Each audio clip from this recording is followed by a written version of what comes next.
Саламатсыздар, урматтуу Чалкан медиа каналынын көрөрмандары, өлкөбүздө алынган акыркы сааттагы жаңылыктар менен сиздерди кайрадан тааныштырабыз. Каналыбызга катталып, ой пикирлериңиздер менен бөлүшүңүздөр. УКМК Чүйдөгү Кызыл Белес лыжа базасы мамлекетке кайтарылды. Чүй Аламүздүн районундагы Кызыл Белестөө лыжа базасы мамлекеттин менчигине кайтарылды. Бул тууралуу УКМКдан билдиришти. Маалым болгондой, Аламүздүн районунун жергиликтүү бийлигинин жана мамлекеттик мүлктү башкаруу агенттигинин жооптуу кызматкерлери жалпы аянты 10 гектар болгон жайыт жерди жана тоо лыжа базасын жеке менчикке берип жиберген. Кийин лыжа базасынын ээси аны башка бирөөлөргө сатып жиберген. УКМК билдиргендей, териштирүүнүн жыйынтыгында азыркы ээси лыжа базасын жери менен мамлекетке өткөрүп берген, анын баасы 50 миллион сомдон ашат. Сонун жаңылык, сиз билген жана иченген Умбем клиникасы эми сизге дагы да болсо жакыныраак болду.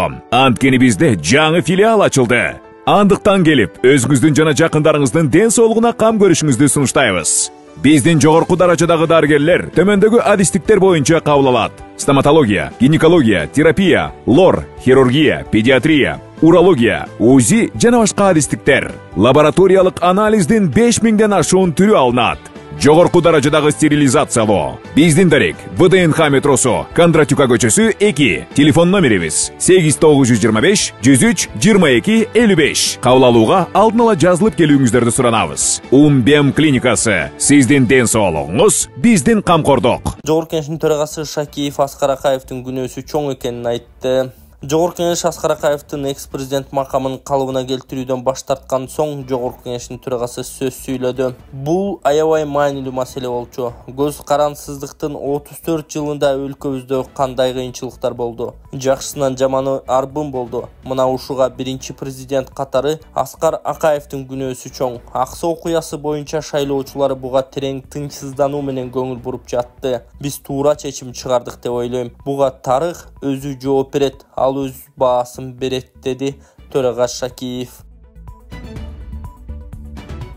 Автобустун 30 айдоочусу одоно эреже бузган үчүн иштен алынат. Бишкек шаарынын мэри Айбек Жунушалиев Бишкек шаардык транспорт муниципалдык ишканасында жыйын өткөрдү. Анда кала башчысы жаңы автобустардын катышуусундагы жол кырсыктары жана жол эрежесин бузуулар көбөйүп жаткандыгын айтып, эскертүү жасады дешти муниципалитеттен. Президент Садыр Жапаровдун колдоосу менен Бишкек шаарында 1000 жаңы автобус сатып алынды. Бирөөнү сүзүп кетсеңер, автобустун ичиндеги жүргүнчүнү майып кылып алсаңар эмне болот? Биздин азыркы саясат баарына бирдей, мыйзамды эрежелерди сактоо, деген Жунушалиев жыйында. Бишкек мэриясынан кошумчалашкандай, жол эрежесин одоно бузгандык үчүн каршы тилкеге чыгуу, тыюу салынган светофордон өтүү, автобустун ичинде жүргүнчүлөрдүн кулап кетиши жана башка 30 айдоочу иштен алынат. Жыйында транспорт жана жол транспорттук инфа түзүмүн өнүктүрүү департаментине айдоочулардын жол кыймылынын эрежелерин сактоо боюнча талаптарды күчөтүү милдети тапшырылган. Экс-президент макамын мыйзамсыз алынган. Акаевдин Жогорку Кеңешке жазган каты жарыяланды. Жогорку Кеңештин депутаты Дастан Бекешов Аскар Акаевдин июль айынын аягында парламентке жөнөткөн катын жарыялады. Каттал экс-президент статусун кайтарып берүүнү суранган. Ошондой эле 2010 жылы убактылуу өкмөттүн декрети менен бул макамынан мыйзамсыз ажыратылганын белгилеген. Кечээ конституциялык мыйзамдар, мамлекеттик түзүлүш, сот укук маселелери жана Жогорку Кеңештин регламенти боюнча комитети Аскар Акаевдин экс-президент макамын калыбына келтирүүнү караган комиссия түзүү маселесин талкуулаган. Жыйынтыгында комиссия түзүүдөн баш тартуу сунушу менен Жогорку Кеңештин кароосуна жөнөткөн. Бүгүн Жогорку Кеңеш көпчүлүк добуш менен Акаевдин статусун калыбына келтирүүдөн баш тартты. 2005 жылдагы Жоо Казыны ыңкылабынан кийин Жогорку Кеңеш дароо эле Акаевди биринчи президент макамынан ажыраткан. 2010 жылдагы апрель революциясынан кийин убактылуу өкмөттүн декрети менен анын экс-президент макамы дагы жокко чыгарылган.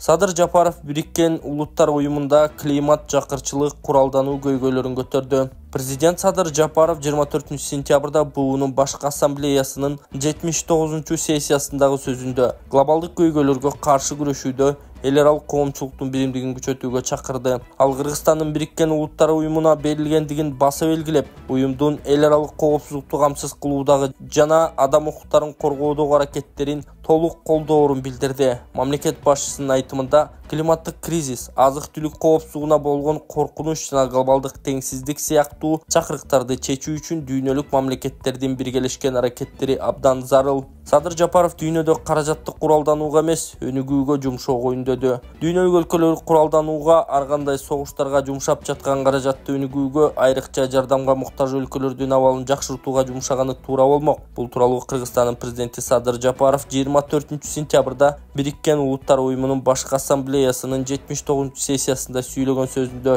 белгиледи. Ал былтыркы жылы дүйнө жүзүндө куралданууга чексиз чыгым жумшалганына токтолуп, бул акыркы ондогон жылдагы эң жогорку көрсөткүч болгонун айтты. Биз согушка, кыйроолорго жана өлтүрүүгө кетип жаткан акчаны жаратмандыкка же бүткүл адамзат үчүн глобалдуу көйгөйлөрдү чечүүгө багыттап, климаттын өзгөрүшүнө каршы күрөшүүгө, глобалдык миграциянын алдын алууга, жакыр мамлекеттерге жардамга колдонсок жакшы болмок деген ал. Адамзат жылдан жылга туруксуз жана татаал болуп бараткан дүйнөдө жашап жатканын белгилеген Кыргызстандын лидери алдыда мурун болуп көрбөгөндөй чакырыктар турганын белгиледи. Алар Жапаров атап өткөндөй глобалдык климаттык катастрофа, континенттерди бөлгөн экономикалык теңсиздик жана элдердин келечекке болгон тынчтык үмүтүн жок кылган кагылышуулар. Дүйнөдө куралдуу чыгымдар жыл сайын өсүп жатканын көрүүдөбүз. Ошол эле учурда жакыр жана аялуу өлкөлөр өнүгүүгө жана жашоо шартын жакшыртууга жетишпей жатат. Стокгольмдогу эл аралык тынчтык изилдөө институтунун маалыматы боюнча 2023-жылы дүйнөдө куралданууга кеткен чыгым 6,8%га өсүп, рекордтук 2,5 триллион долларга жеткен. Бул глобалдык ички дүң өнүмүндө 2,3%га барабар. Садыр Жапаров 24-сентябрда буунун башкы ассамблеясынын 79-сессиясынын жалпы дебаттарында сүйлөгөн сөзүндө Кыргызстан 2027-2028 жылдарга Бириккен Улуттар уюмунун Коопсуздук кеңешинин туруктуу эмес мүчөлүгүнө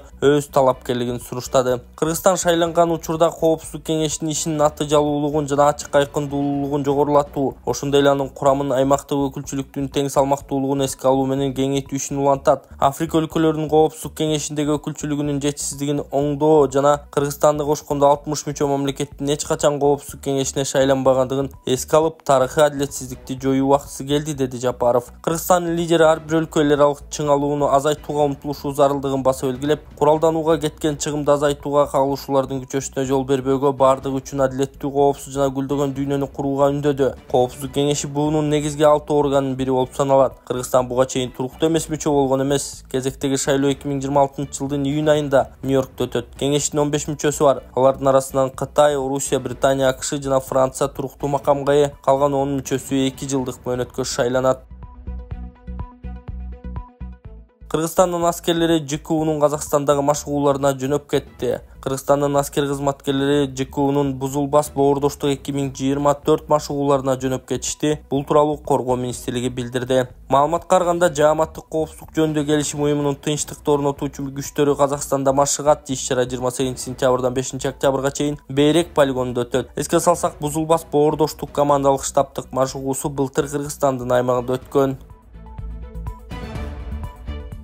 Мамлекеттик компаниянын учагы 27-сентябрда Ошко учат. Асман аба жолдору мамлекеттик авиакомпаниясынын учагы Бишкектен Ошко учат. Бул тууралуу Манас аэропортунан билдиришти. Маалыматка ылайык, каттам 27-сентябрда саат 11:05 болот. Буга чейин жаңы сатып алынган учактар Таласка учуп сыналган эле. Ал эми билеттердин баасы Ошко 3300 сом болоору айтылган. Тарыхый жана маданий эстелик менчиктештирилип кеткен УКМКны кайтарды. Менчикке чыгып кеткен тарыхый жана маданий эстелик болуп саналган имарат кайтарылды. Бул тууралуу улуттук коопсуздук кызматынан билдиришти. Маалыматка ылайык, Бишкектин борборунда жайгашкан имараттын баасы 317 миллион 106 миң сомду түзөт. Советтер Союзу кулагандан кийин менчиктештирүүнүн жалпы толкунунда Туңгуч жаштар драма театры жайгашкан имарат. Ошол учурда колдонулуп жаткан мыйзам талаптарын бузуу менен ТПЦТ ЖЧКсынын менчигине берилгени аныкталды. Аталган мүлк тарыхый жана маданий эстелик болуп мамлекеттин коргоосунда турат деп айтылат маалыматта. Ошондой эле аталган имарат көп жылдар бою түнкү клуб катары иштеп келгени кошумчаланды. Менчик ээси менен профилактикалык иш-чаралар жүргүзүлүп, натыйжада мүлк мамлекетке кайтарылган. Ош шаарында биринчи жолу Волна ден соолукту чыңдоо борбору от массажы менен гайморит, простатит, грыжа, остеохондроз, куян, жел кабыз, артрит, артроз, тизе муун, баш оору, суук тийүүнү дарылоо жана гандин таякчалары менен жасалган массаж аркылуу кан айлануу системасын жакшыртуу, гайморитти дарылоо үчүн бет көмгөйчөлөрүнө от жагуу, андан соң табыгый чөптөрдөн жасалган порошокту мурунга үйлөп ириңдерди алып чыгаруу, төмөндөгү ооруларды айыктыруу үчүн дары чөптөргө сугарылган таякчалар менен массаж жасап, андан кийин от жагып, денедеги токсин, шлак, туздарды чыгаруу. Бизге келип, кепилдик менен ден соолугуңуздарды чыңдап кетиңиздер. Биздин дарек Масалиев көчөсү 73. Кененирээк маалымат алуу үчүн 0501 119 119.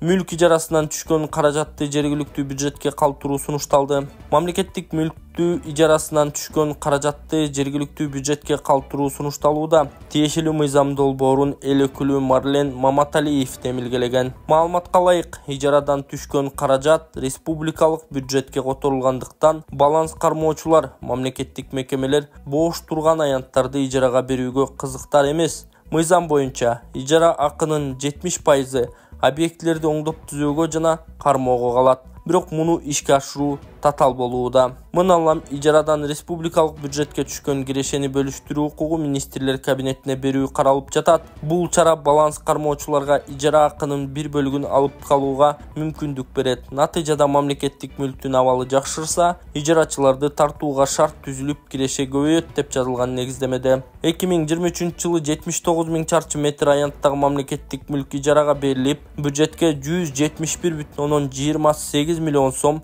түшкөнү кошумчаланды.